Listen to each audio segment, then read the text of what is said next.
여러분 안녕하십니까. 뉴스와이드 시작하겠습니다. 대선 공식 선거운동이 오늘부터 시작됐습니다. 구도는 3파전입니다.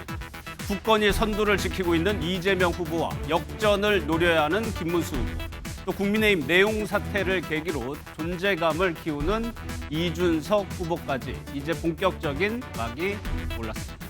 국민의힘은 빠르게 김문수 후보 중심으로 갈등 봉합에 나서고 있지만 후폭풍이 이어지고 있습니다. 한덕수 전 총리는 선대위원장직을 맡지 않겠다고 했고, 한동훈 전 대표 역시 김 후보와 선을 긋고 있습니다. 보수 진영의 대선 승리 방정식으로 꼽혔던 단명, 개연 빅텐트도 힘을 잃고 있습니다. 이준석 후보는 가능성이 0%라고 다시 한번 일축했습니다.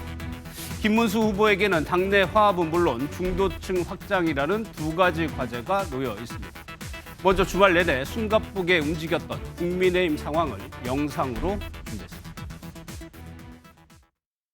80% 이상의 지지라면 단일화에 대한 우리 당원들의 총의는 충분히 확인이 된 것이고, 근소한 차이로 그 후보 재선출 과정에 대한 질문이 부결이 됐습니다. 국민의힘 대통령 후보 변경 지명을 위한 당원 투표 결과 안건이 부결됐습니다. 단일화를 이뤄내지 못한 것은 너무나 안타깝습니다만 모든 책임을 지고 제가 물러나겠습니다. 모든 것을 겸허하게 수용하고 승복하겠습니다. 이제 저는 모든 것을 내려놓고 한 사람의 평범한 시민으로 돌아갑니다. 사실 저는 굉장히 놀라운 기적이 일어났다고 생각합니다. 찬반 투표를 물으면 반대가 많이 나오는 경우는 아주 이례적입니다. 먼저 두 분과 함께 하겠습니다. 최수영 평론가, 김상일 평론가 나오셨습니다. 어서 오십시오. 네, 안녕하세요. 주말 사이에 반전이 일어났는데 네. 방금 보신 것처럼 김문수 후보조차도 기적이라고 네. 얘기를 했습니다. 이걸 막은 건 국민의힘 당원들이었어요.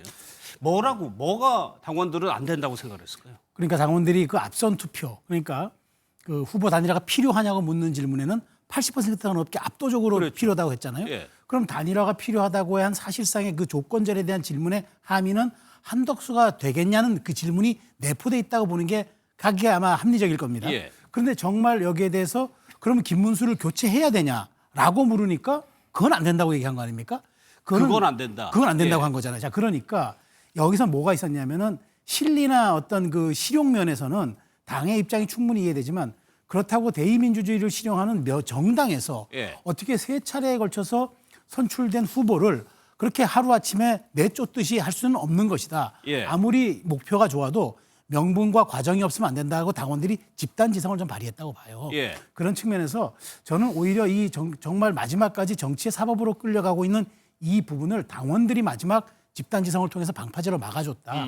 김문수 후보가 얘기했듯이 이건 기적입니다. 왜냐하면 질문 내용도 그렇고 구체적으로 들여다봐도 이거는 한덕수에 대해서 옹립해야 되겠다라고 사실상 권유하는 투표 행위였는데 예. 거기에 대해서 반대가 50%를 넘었다는 것은 아무리 의도가 좋고 이번에 아무리 한덕수가 스윙 카드고 구도에 균열을 낼 수 있는 그런 좋은 카드긴 하지만 예. 그렇다고 해서 우리가 선출한 후보를 이렇게 말하자면은 내치듯이 버리는 것은 동의할 수 없다. 예. 저는 당원들이 그동안 축적된 그런 경험들을 정말 이번에 유감없이 없이 보여줬다고 그렇게 평가하겠습니다. 그러면 김상일 평론가, 네. 주말 사이에 국민의힘 지도부가 강하게 후보 교체를 견인하려고 했던 그걸 보고 당원들이 마음을 바꿨다라고 판단을 해야 되는 거예요. 방식이죠, 방식. 그러니까 이게 단일화라고 느껴진 게 아니라 힘으로 한쪽을 누르고 힘으로 한쪽을 세우려는 하나의 힘의 작용으로 본 거예요. 예. 그러니까 그 힘의 작용에 대해서 뒤에 추인만 해라. 다시 말해서 우리는 거수기 역할을 해라. 이렇게 한 거잖아요. 예. 그러니까 당원들에게 선택권을 준 게 아니라 단일화의 그 뭐랄까요? 그 요소들을 놓고 여기에서 뭐가 더 낫습니까라고 묻고 선택하게 해서 권한을 준 게 아니라 이거야. 방향을 이거니까 정해놓고. 그렇죠. 정해놓고 이거니까 이거 그냥 추인해.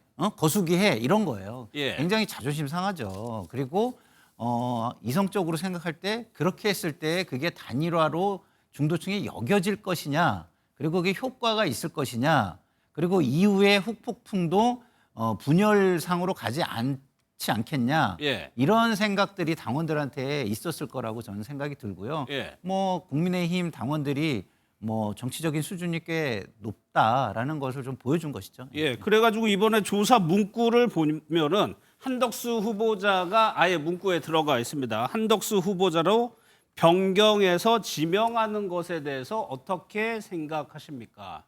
찬성하시겠습니까? 맞습니까? 이런 식으로 물어보니까 한덕수 후보자로 교체하는 거에 대해서 찬반을 물은 질문이 됐어요. 그러면 근데 그 와중에 경선이 끝나고 김문수 후보가 단일화에 대해서 말을 바꾼 듯한 모습. 여기에 대한 비판도 상당했단 말이에요. 있었죠. 결과적으로는 이 부분이 크게 반영이 안 된 거잖아요. 그러니까 22차례나 김문수 후보가 했던 거. 그러니까 그거는 이미 단일화를 해야 되느냐에 82%가 반영이 된 겁니다.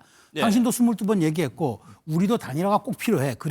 그래서 한덕수로 단일화가 되는 것도 승리 카드가 될 수 있겠어라고는 생각을 한 것 같아요. 예. 그런데 그 방식이 이렇게 거칠어야 되냐? 그 방식이 이렇게 한쪽이 한쪽을 내밀듯이 해야 되고 마치 김문수 후보를 내쫓듯이 이렇게 해야 되는 거냐. 그리고 사실상 그날 밤에 그 1시간 사이에 김문수 후보 측에 통보하지 않은 채 한덕수 후보에게 32가지의 서류를 받은 거 있잖아요. 새벽에요? 네, 새벽에. 예. 1시간 동안. 물론 그게 다 준비는 돼 있었을 겁니다. 그런데 그 후보를 준비해 본 사람이면 압니다. 그 서류 준비한다면 일주일 정도 걸리는데 예. 이것을 특정인에게 사전에 공지해주고 다 받았던 이런 모습들에 대해서 당원들은 이거는 불공정 게임이라고 본 거죠. 최소한 정치가 공정해야지. 우리가 다른 건 몰라도 그 후보를 선정하고 후보를 선택하는 과정은 당의 깃발을 뽑는 과정인데 예. 설령 뽑아놓고 교체할 때도 어느 정도의 동의와 명분, 수용성이 있는 상태에서 해야지 이런 식으로 마치 이제 누구를 특정인을 갖다가 꽂아놓고 숨겨놨다가 카드 꺼내는 식으로 이런 식으로 하는 건 곤란하다. 예. 저는 이번에 그 국민의힘이 아마 어떤 걸 느꼈냐면은 앞으로 절차적 정당성이라는 걸 굉장히 중요시할 수밖에 없다. 이번에 당원들이 굉장히 말하자면 고급화된 투표 형태를 보였고 그다음에 학습된 능력을 집단지성을 보여줬기 때문에 예. 향후 앞으로 이제 이른바 당권 투표, 이 선거가 끝난 다음에 뭐 사실 당권이 다시 도전한다거나 아니면 여러 가지 이제 당의 재편 과정 속에서 이번에 투표 행위가 상당 부분 어떤 가늠자가 될 수 있는 선례로 남을 예, 것이다 그렇습니다. 말씀이시죠. 네. 뭐 정치적으로 후보 뭐 승리의 가능성은 다소 높아지더라도 그 과정은 절차적 정당성을 지켜야 된다. 그러면 김상현 평론가님, 네. 국민의힘 지도부는요 이런 당원들의 여론을 제대로 파악하지 못한 셈이 됐습니다. 결과적으로 그럼에도 불구하고 이렇게 무리하게 후보 교체를 거의 낙점하다시피 했던 예. 강행했던 이유를 뭐라고 보세요? 저는 당원들의 의견을 파악하지 못했다고 생각하지는 않고요. 예. 파악을 했는데 그걸 너무 과신한 게 문제라고 저는 봐요. 파악을 해서 그 방향으로 가는 거는 할 수 있죠. 그렇지만 그 가는 거에 있어서의 절차적인 정당성이라든가 자기들의 권한을 절제를 지켜가면서 했어야죠. 근데 그거를 하지 않았어요. 당원들이 82%, 87%로 예. 지지를 해줬잖아요. 그러니까 이게 이미 파악이 됐으니까 그걸 너무 믿은 거예요. 그래서 어떤 일을 했냐면 더티 플레이를 한 거예요. 한마디로 얘기해서 페어 플레이를 안 하고. 예를 들어서 법원의 가처분 판결이라는 게 얼마나 중요한 계기를 만들었습니까? 김문수 후보 측에서 모든 걸 수용하겠다고 나왔어요. 예. 그래가지고 지도부랑 룰을 정하려고 했는데 그 룰에 누굴 들어오게 했냐? 한덕수 후보 측이 들어오게 해서 한덕수 후보 측의 편을 일방적으로 들어버렸단 말이에요. 거기에서 역선택 방지 조항을 만약에 받아주거나 아니면 거기까지는 좀 위태위태하게 갔습니다만 그 후에 50대 51에도 받아줬다면 예. 이런 상황으로 안 오죠. 근데 처음에 안 받아준 것도 지도부 입장에서는 약속을 깬 거예요. 김문수 후보 보고 약속 깼다고 해놓고 한덕수 후보와 지도부가 어떤 약속을 깼냐면 룰은 다 맡기겠다. 예. 라고 한 거에 약속을 깼어요. 근데 그걸 깬 걸 넘어서서 또 50대 50으로 또 더 양보를 했는데도 그것도 또 받아들이지 않았단 말이죠. 저는 이런 부분에서 이거는 이 정도면은 공정한 어떤 단일화를 이루려고 하는 게 아니라 예. 뭔가 뒤에 어떤 힘에 의한 시나리오가 작동하고 있는 것이 아닌가라는 굉장히 이런 의구심이 커졌을 거라고 봅니다. 예. 그러니까 그 의구심 뒤에 무언가 있을 거다. 명확하게 지금 나오는 건 없지만 당 안팎에서는 참 여러 가지 말이 나오는 것 같아요. 그렇습니다. 그러니까 지금 거의 뒤에 이제 뭐 윤석열 대통령 전 대통령이 있다. 예. 친윤계가 당권을 놓지 않으려고 한다. 근데 저는 이번에 가장 컸던 변곡점이 이제 신동욱 대변인이 그런 얘기 했잖아요. 근소한 차이. 예. 제가 보기에 저렇게 표현할 때는 아마 5.5대 4.5일 가능성이 좀 높다고 봐요. 이 근소한 차이가 근데 당이 이런 질문을 했을 때도 아까 말씀하신 것처럼 믿는 구석이 있어서 아마 밀어붙였을 겁니다. 그런데 제가 보기에 결정적인 변곡점이 뭐가 있었냐면은 나경원, 안철수, 그다음에 한동훈이 일제히 이건 부당하다고 그 오후에 메시지를 낸 거예요. 예. 그러면 이게 어떤 게 있냐면은 이 세 사람은 당권파 주자였단 말이죠. 그동안에 계속 이번에 경선도 나왔지만 실제로 당권 도전하면서 여러 가지 이제 그 자신들의 말하자면 세력들을 구축했던 분들이기 때문에 이런 사람들 말하자면 우두머리급들에 있는 지도자들이 이렇게 메시지를 낼 경우에 그 제가 보기에 어쩌면 이 세 사람이 그 메시지를 내지 않았더라면은 예. 6대4 정도로 아마 관철시킬 수도 있는데 예. 차기 당권에 굉장히 가까이 가 있는 후보들이고 이번에 또 대선 후보 경선에서 출마한 후보들이 일제히 오후에 그 앞서거니 뒤서거니 하면서 그 부당하다는 메시지를 냈거든요. 예. 저는 그 투표에 굉장히 그 결정적 영향을 끼쳤을 거라고 봐요. 그러니까 이분들이 결국 당원 50과 민심 50으로 계속 그 단계별 경선을 치러왔던 분들인데 이분들이 그런 메시지를 내므로써 당원들이 ARS 전화를 받으면서 여기에 대한 부당성에 대해서 확신을 가졌을 수가 있다. 예. 그렇지 않았었으면 사실 이거는 아까 읽어주셨던 이 당이 그러니까 이번에 한 단일화에 대한 이 문구는 사실상 유도 문구입니다. 여론조사에서도 이렇게는 안 합니다. 그런데 그래서 김문수 후보도 이건 찬반 투표인데 예. 이거에서 내가 이기는 게 거의 기적 같다는 얘기가 그렇게 나온 건데 저는 세너 명의 그 지도자들의 그 당내 좀 약간 그 리더군들의 그 메시지가 굉장히 저는 변곡점이 됐을 가능성이 크다고 봅니다. 그러니까 그 세 명의 그러니까 경선 후보자들이 이른바 조직력이 있는 사람들이란 그렇죠. 말씀이시죠. 실제로 한동훈 전 대표는 한 전 대표를 지지하는 의원들도 그렇고요. 상당히 강하게 비판의 목소리를 냈었죠. 그 영상을 한번 직접 보겠습니다. 김문수 후보를 당내 친윤 세력들이 정말 말도 안 되는 절차를 통해서 끌어내리려고 했던 거잖아요. 그리고 그 과정이 새벽 3시부터 4시까지 1시간 동안 등록을 하라고 하고 그게 말이 안 되는 거. 그 후보가 정해졌잖아요. 여러 가지 3차에 걸친 경선을 통해서요. 그런데 그 사람을 몇몇 친윤 세력들이 쿵짝쿵짝 해가지고 그렇게 쉽게 끌어내릴 수 있다라고 하면 그렇게 되면은 이 절차는 당원들을 무시하는 게 되잖아요.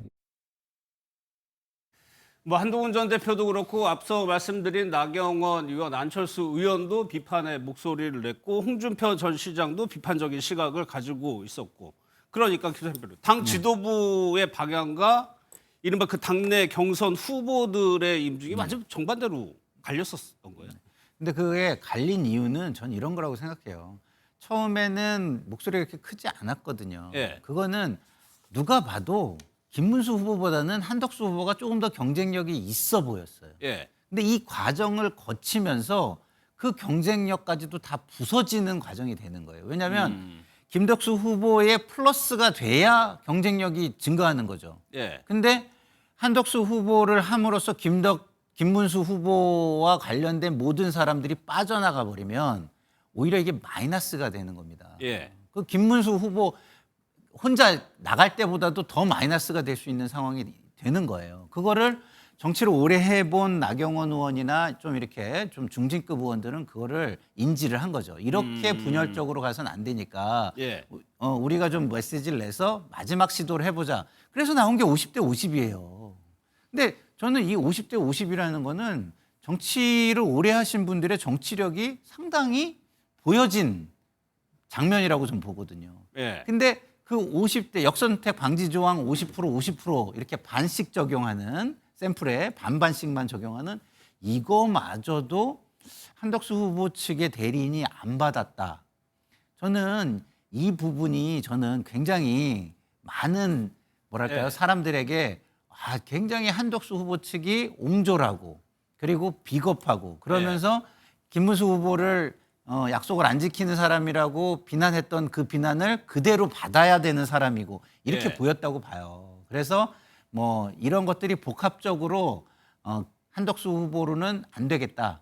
차라리 그냥 우리 후보를 지키고 예. 당의 어떤 대의 명분을 지켜서 가는 것이 이번에 지더라도 예. 계속해서 정치를 해나간다면 그게 더 낫겠다 이렇게 판단하지 않았을까 하는 저도 그 부분이 좀 개인적으로 의문이긴 했었는데 한덕수 후보는 어떤 방식이라도 단일화 방식이 다 하겠다고 그렇죠. 했는데 그 부분을 거절했던 보도가 나오면서 왜 그랬을까 좀 궁금하긴 했습니다.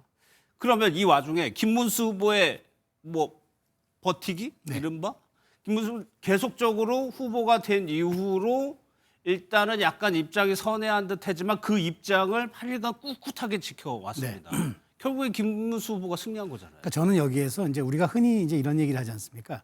이게 사람에게도 마음 근육 같은 것이 있다. 근데 예. 정치인은 정치 근육이라는 게 있거든요. 정치 근육. 정치 근육이 있습니다. 예. 정치 근육은 단시간 내에 이루어지는 게 아니라 축적의 시간을 통해서 이루어집니다. 김문수 후보는 장관, 그다음에 그 지사, 그다음에 국회의원, 노동운동가, 그러니까 사실상 뭐 우리 정치사에서 현대사의 궤적을 온몸으로 버텨왔던 그런 예. 상징적인 인물입니다. 한덕수 후보는 말 그대로 관료로서의 그 영예만 누렸던 그 40년 인생이 그렇게 온 겁니다. 예. 자, 그런데 그러니까 이제 관료로서 오다 보니까 어떤 일이 있느냐. 지금 아까 조금 전에 단일화가 왜 결례되냐 말씀하셨잖아요. 김문수 후보 측이 원래는 김문수 후보 측이 급했는데 김문수 후보 측이 그러니까 다 받겠다고 한 거 아닙니까? 그런데 김문수 후보 측이 앞서서 냈던 그 가처분이 2개 기각되니까 한덕수 후보는 4시간만 버티면 본인들이 먹는다고 생각했기 때문에 약속을 어긴 거예요. 그러니까 단일화 협상 그 시간은 우리 편이라고 생각했던 겁니다. 12시까지만 버티면은 우리가 김문수 후보를 제끼고 우리가 후보가 될 수 있다. 그러니까 그 카드를 안 받은 거죠. 예. 그런 것들이 차이가 나는 게 뭐냐면 정치 근육의 문제라고 봅니다. 이게 하루아침에 생성되는 게 아닌데 한덕수 후보는 오직 당의 어떤 그런 처분을 믿고 예. 내가 버티면은 후보로 옹립될 것이라고 믿었고 김문수 후보는 벼랑 끝 전술을 통해서 내가 여기에서 무너져 버리면은 단순히 후보지를 박탈하는 문제가 아니라 당의 이러한 주류를 누구도 앞으로는 넘을 수가 없다라는 아무 절박감을 보인 게 당원들이 단일화에 대한 피로감도 누적됐지만 거기에 대한 김문수 후보에 대한 동정심. 예. 저는 정치에서 동정심만큼 큰 어떤 그 파괴력이 있는 자산이 없다고 생각합니다. 우리가 왜 그러니까 투견 싸움을 해도 깔려 있는 언더독, 그 밑에 있는 약자인 개를 응원한다는 그런 심리가 있듯이 정치에서 동정심은 굉장한 어떤 그 상징 자본인데 예. 그번에 김문수 후보가 그것을 쟁취함으로써 약간 중도층에 소구하고 친윤으로부터 핍박받는다는 모습도 연출했기 때문에 캠페인에서는 조금 더 유리한 위치를 좀 점할 수도 있겠다 그런 생각이 듭니다. 근데 저희가 방금 전에 한동훈 전 대표의 영상을 봤지만 지금 김문수 후보나 국민의힘 입장에서는 한동훈 전 대표의 그런 지지세, 뭐 중도 확장성 이런 것을 빨리 흡수해가 선대위로 흡수해가지고 도움이 돼야 될 텐데 한동훈 전 대표는 3가지 요구 사항을 아예 SNS에 올려놨습니다. 그렇죠. 이게 선대위 참여하는데 조건을 좀 얘기하는 걸까요? 조건 그렇죠. 이제 사실상 조건이고 한동훈 후보가 결국 정치를 하는 명분이고 나중에 이제 다시 이제 이 대선이 끝난 다음에 승리하든 패배하든 다시 복귀하는 그런 명분이 될 텐데 예. 저는 김 후보 입장에서는 이거를 직접 수용하기 어렵다 그러면 비대위원장으로 임명한 김용태 의원이 예. 이 부분을 일정 부분 정도 수용을 해줘야 된다는 겁니다. 지금 하나는 했어요. 김용태 비대위원 지명자가 계엄 탄핵 반대에 대한 사과 오늘 그렇죠. 했죠. 예. 전 두 번째 정도는 또 해줘야 된다고 봅니다. 그러니까 그 윤 전 대통령이 뭐 어제도 메시지를 내고 여러 가지가 있었지만 어쨌든 대통령에 대한 출당 요구를 당이 선언적으로 하든가 아니면은 앞으로 대통령의 메시지를 자제하라고 아예 비대위원장이 공식적으로 얘기를 하든가 예. 그런 식을 통해서 이런 부분에 대한 명분을 세워줄 수가 있고 이게 단순히 한동훈에 대한 명분을 세워주는 게 아닙니다. 예. 중도 확장입니다. 선거 캠페인의 기본, 특히 대선은 그렇습니다. 넓히면 이기고 좁히면 집니다. 그렇죠. 이건 간단한 논리입니다. 예. 그런데 여기에서 사과하고 절연하고 윤 대통령의 개입을 차단하고 이런 데 대한 또 김 후보가 단일화해서 22번 했던 데 대한 내가 그 유감을 표명하고 예. 이런 것들은 확장에 대한 그 굉장히 그 말하자면 유연한 모습들이기 때문에 전 당연히 이거는 선거 전략적으로도 해야 된다고 봅니다. 그러니까 저는 아마 이걸 김용태 위원장이 예. 수용하는 형식으로 2, 3일 사이에 이루어지지 않을까 전망합니다. 후보보다는 김용태 비대위원장이, 그렇죠. 비대위원장이 하는 하는 방향으로. 방향으로. 네. 세 번째는 김문수 후보에게 직접적으로 그렇죠. 요구한 네, 네. 내용이니까 김 후보한테 넘기더라도. 네, 네. 그럼 김상일 평론가 네. 한동훈 전 대표 입장에서 앞으로 정치 계속 할 거란 말이에요. 네, 네. 이번 대선 과정에서 힘을 보태는 게 한 전 대표에게 유리할까요? 아니면 그냥 본인이 가졌던 그 생각 그대로 독자 노선을 고집하는 게 나을까요? 그게 이제 시간의 차이인데요. 궁극적으로는 독자 노선으로 가는 게 낫죠. 예. 왜냐하면 지금 만약에 윤석열 대통령의 어떤 계엄이라든가 이런 걸 반성하고 그거에 대한 책임지는 모습을 보이고 그다음에 윤석열 대통령과 차별하라 하고 이게 안 된다면 만약에 이재명 대통령이 된다면 그 이후에 그 정치적인 압박과 탄압 그다음에 비난 이걸 어떻게 감당하겠습니까? 정치 세력으로서 존재하기조차 어려울 정도일 거예요. 예. 그러면은 그게 시간이 좀 필요하겠죠. 그 세력이 그 소멸해 가는 데는 시간이 필요하겠지만 그 이후에는 어떤 세력이 등장해야 되겠어요? 한동훈 대표가 이야기하는 명분 있는 세력, 대의 명분을 갖춘 세력이 등장할 수밖에 없는 거예요. 예. 그러면은 국민들 입장에서는 이재명 후보가 국민의 뜻에 따라 가지고 계엄과 관련되고 탄핵과 관련된 부분에 대해서 옹호 세력을 만약에 척결해 간다. 그거는 국민들이 거기에 대해서 반발하지 않을 거예요. 박수 쳐주고 지지할 겁니다. 예. 근데 만약에 한동훈으로 이게 넘어가서 계엄에 반대하고 탄핵에 찬성했던 이 명분 있는 세력을 만약에 탄압한다. 그럼 국민 입장에서는 힘 있는 자가 힘 없는 자를 탄압하는 걸로 볼 수도 있잖아요. 그러면 정치의 대의 명분이 있는 약자를 국민들은 그때서부터 보호하기 시작할 수가 있어요. 그래서 한동훈 대표로서는 조금 길게 보면은 예. 이 후자로 가는 것이 낫지만 이게 정치라는 게 이렇게 길게 보는 정치인들이 많지가 않아요. 예. 그렇기 때문에 뭐 이렇게 받아들여서 배신자 프레임 요거를 좀 극복하기 위해서 예. 만약에 대의 명분을 버린다면 제가 볼 때는 오히려 그게 자충수가 궁극적으로는 자충수가 될 거다. 단기적으로는 득이 되겠지만. 배신자 프레임 때문에 그렇죠. 질문을 드린 건데 네. 지금 한동훈 대표에게 걸려있는 프레임 하나가 배신자 네. 프레임이란 말이에요. 그럼 여기서도 당을 좀 멀리하고 바깥에서 마치 막 당을 비판하듯이 그런 걸 당원들이 봤을 때 다음에 힘을 실어주겠느냐.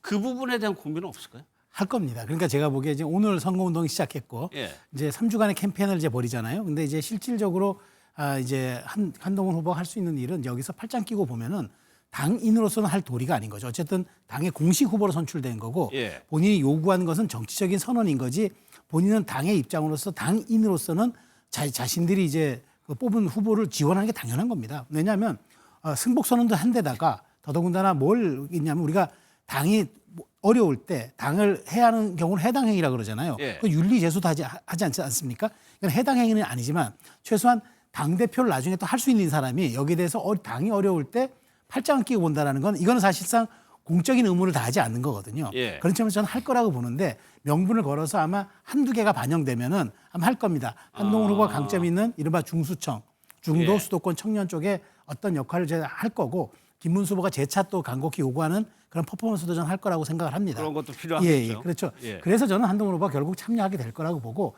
선거 기간 내내 뒤에서 훈수두듯이 할 수는 없을 것이다. 그리고 네. 그렇게 했을 때 당이 설령 이기면 상관이 없지만 졌을 경우에는 패배 책임에 대한 일부 말하자면은 책임도 돌아갈 수가 있기 때문에 예. 저는 어떤 식으로든 아마 한동훈 후보가 며칠 사이에 방법을 찾아서 그 부분은 본인이 보완해내는 점으로 아마 보완제 역할을 할 거라고 생각을 합니다. 알겠습니다. 김사님 평론가님. 저는 그게 쉽지 않다고 봐요. 한동훈 후보는 아마 이재명 후보를 비판하는 행사에는 적극적으로 참여를 하겠지만 김문수 후보를 적극 지원하고 이 훌륭한 후보입니다라고 하는 행사에는 예.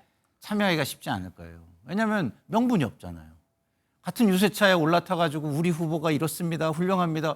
이거 하기가 쉽지가 않죠. 왜냐하면 네. 기본적으로 정치적인 명분이 지금 깨졌다고 생각하는데 대의 명분이 지금 크게 깨졌다고 생각하는데 그걸 유세차 올라타가지고 우리 후보가 훌륭합니다. 그러면 본인이 입장을 바꿨다는 것뿐이 안 되는 거 아니겠습니까? 그래서 알겠습니다. 저는 적극적인 지원은 못하고 소극적인 지원. 예. 소극적인 지원이라는 건 본인의 생각과 같은 부분. 예를 들어서 민주당과 이재명 후보를 비판하고 공격하는 그쪽에만 지원하지 않을까 이런 생각이 듭니다. 알겠습니다. 오늘 상황을 보면 권성동 원내대표는 김문수 후보와 한때는 감정 싸움 양상도 보였었죠. 오늘은 조금 다른 모습을 보였습니다. 그 영상 한번 보겠습니다. 당원들의 명령을 무시한 채 그 알량한 대통령 후보 자리를 지키기 위해서 오늘 아침 기자회견하는 모습을 보면서 저분이 지금까지 우리가 생각해왔던 우리 당의 중견 정치인인지 의심이 들었습니다. 우리 김문수 후보 부부 경기지사 8년 했는데 또 공직생활 30년 했는데 이런 법화 유용 문제 또 부인의 문제 있었다는 거 들어본 적 있습니까? 깨끗하죠. 그렇기 때문에 김문수 후보가 대통령이 되어야 합니다. 오늘 6월 3일 김문수 후보가 대통령이 되도록 모두 함께 앞으로 나아갑시다.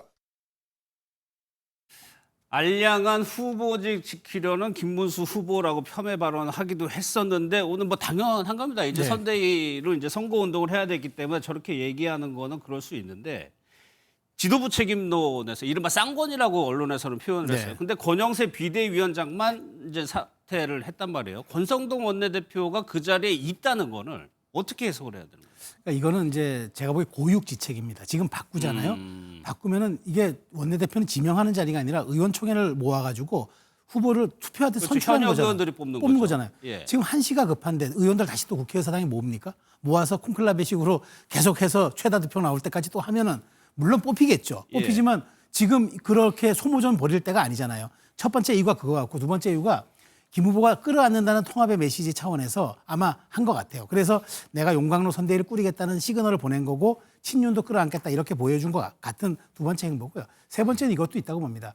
당장 뭐 이번 17일인가 이제 조희대 대법원장에 대한 또 14일인가가 아마 이제 조희대 대법원장 청문회가 예. 있어요. 이건 원내 사안입니다. 근데 지금 원내대표가 부재한 상황이라 그러면 이런 데 대한 지금 대책을 국민의힘에서 방어 전략 어떻게 펼지 예. 이런 것들을 못할 겁니다. 그런 측면에서 아마 제가 보기에 원내대표지만 예. 2주 반 원내대표다. 선거가 끝나고 나면은 반드시 저는 여기에 대한 책임을 물을 거라고 보는데 정치에서 말이죠. 예. 책임지는 걸 빼고 나면 책임 정치를 빼고 나면 권한과 군림만이 남습니다. 저는 여기에 대해서 당연히 저는 여기에 대한 당원들의 어떤 비판에 대한 시각을 물어야 한다고 봅니다. 예, 오늘부터 공식 선거운동이 시작됐기 때문에 22일밖에 지금 대선이 안 남은 상황이니까 지도부를 전체 교체하기에는 조금 무리가 있었을 거다. 그 대신에요, 김용태 의원이 비대위원장으로 지명이 됐습니다. 김용태 의원은 90년생입니다. 90년생. 김용태 의원의 발언 한번 좀 보도록 하겠습니다. 그래서 우리 김용태 의원님은 원래 만 35세입니다. 저는 35살 때 감옥에 있었습니다. 저는 감옥에서도 용기와 희망을 잃지 않았습니다. 김용태 의원님께서 대한민국을 꿈이 실현되는 나라로 바꿔나갈 수 있는 젊은 보수 정치인으로서 뼈아프고 반성합니다. 사과드리겠습니다. 뿌리가 달랐어도 같은 상식, 같은 가치를 지향하는 사람들, 잘못을 했었어도 잘못을 인정하고 책임 있게 행동하는 사람들은 이제 모두 크게 연대해서 새로운 대한민국을 만들어 가겠습니다. 보신 것처럼 김문수 후보는 김용태 의원을 비대위원장으로 내세웠습니다. 90년생, 만 35세.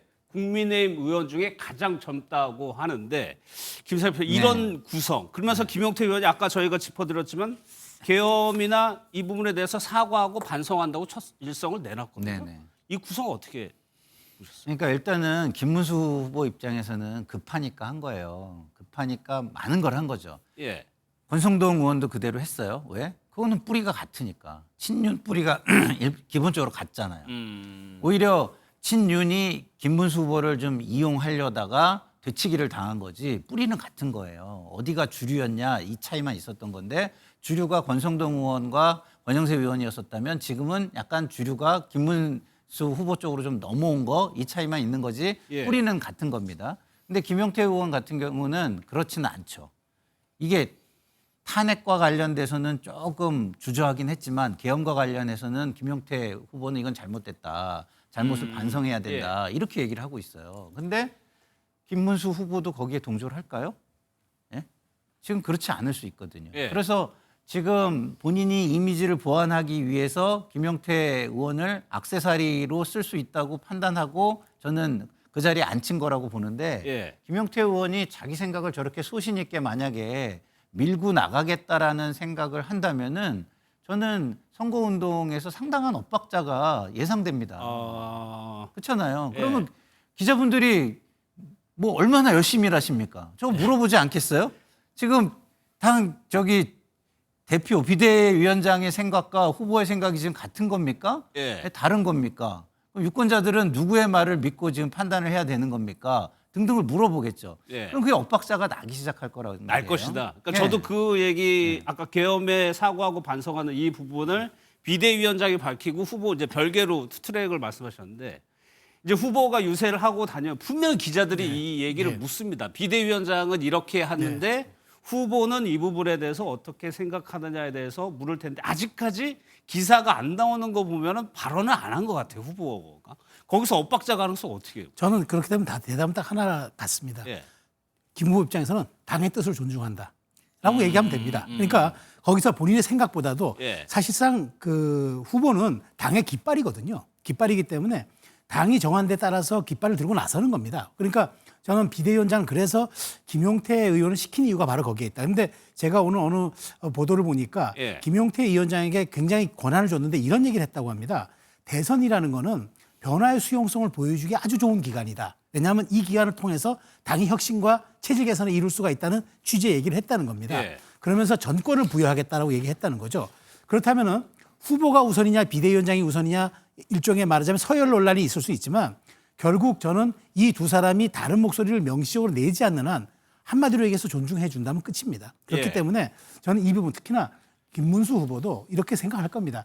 윤석열 정부의 강력 출신이긴 하지만 최소한 이 부분이 윤석열 대통령의 파면으로 인한 조기 대선, 즉 정치적 보궐선거인데 예. 그걸 옹호하고 29번의 탄핵 때문에 이렇게 됐다고 부가적으로는 얘기할 수 있지만 여기에 대해서 명시적으로 이걸 옹호하기는 선거 때 어렵습니다. 그렇기 예. 때문에 저는 이렇게 아마 이원화된 전략을 당이 생각하고 김용태 비대위원장을 시킨 게 아닌가 그렇게 생각이 됩니다. 김용태 비대위원장 지명자가 최혜병 사고에 대해서도 사과를 한다고 얘기를 했습니다. 본인이 얘기한 처럼 좀 변화를 시도하고 있는데 기세표 이 부분은 어때요? 김용태 의원이 원래 이준석계라고 분류가 됐단 말이에요. 지금 뭐 빅텐트는 지금은 좀 동력을 잃어가고 있지만 네. 당에서요, 국민의힘이나 김문수 후보 쪽에서 이 부분까지도 보고 김용태 의원을 선택한 거라는 해석은 어떻게 생각하세요? 저는 그렇게는 뭐 얘기한다면 그냥 듣는 사람한테 그렇게 포장하기 위해서 한 얘기지 예. 실제 그렇게 생각했다면 정치적인 상황을 전혀 모르고 있는 사람, 순진한 사람 실효성이 이런 것 없기 같아요. 때문에? 실효성도 없고 예. 두 이준석 그 후보와 김용태 의원의 관계가 예전 같지 않아요. 예전 같지 않기 때문에 그렇게 생각하는 건 맞지 않다고 보고요. 그리고 지금 뭐 김용태 비대위원장이 하는 이야기들이 후보를 넘어서서 존중한다 이렇게 얘기하면은 될 거라고 말씀하시는데 그건 유권자들을 너무 무시하는 말씀인 것 같아요. 예. 아니 유권자들이 우리가 지금 대통령 후보한테 투표한다는 걸 알고 있지 김용태 비대위원장한테 투표한다라고 착각할까요? 예. 그렇지 않잖아요. 근데 만약에 그런 식으로 당의 뜻을 존중한다라고 얘기하면 우리를 가지고 노나? 이렇게 생각할 거예요, 오히려. 왜냐하면 그렇게 얘기를 하려면 진정성 있는 모습을 보이고 사과를 하고 그거에 대해서 사과를 바탕으로 뭐가 잘못됐기 때문에 어떻게 하겠다, 앞으로는 어떻게 하겠다까지 이야기를 해야 이게 국민들한테 들리는 거죠. 근데 예. 그거를 피하기 위해서 아유 우리 비대위원장이 얘기를 하셨으니까 저는 그걸 존중합니다. 그러면은 제가 당장 생각해도 우리 나 가지고 노는 건가 이런 예. 생각이 들 것 같은데요. 아마 저 부분은 며칠 내로 조금 응답이 나올 것 같아요. 토론회도 예정돼 있고 기자들이 또 물어볼 테고 해가지고 답이 나올 것 같습니다.